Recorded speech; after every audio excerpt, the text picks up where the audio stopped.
So here's a quick truth for you. If the relationship feels intense, confusing, and addictive, that's not love. That's a trauma bond.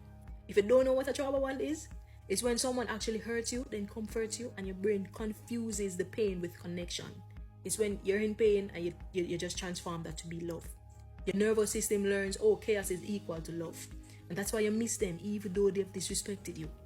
So you're not addicted to the person, you're just addicted to the relief after the pain. The hot and cold behavior, the love bombing, then disappearing, fights that's followed by an intense makeup. That's an emotional roller coaster, and it rewires your entire brain.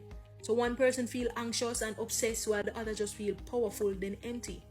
And trauma bonds, they don't usually create love, they just create dependency. Because when you look at it, love feels safe, it's not that consuming.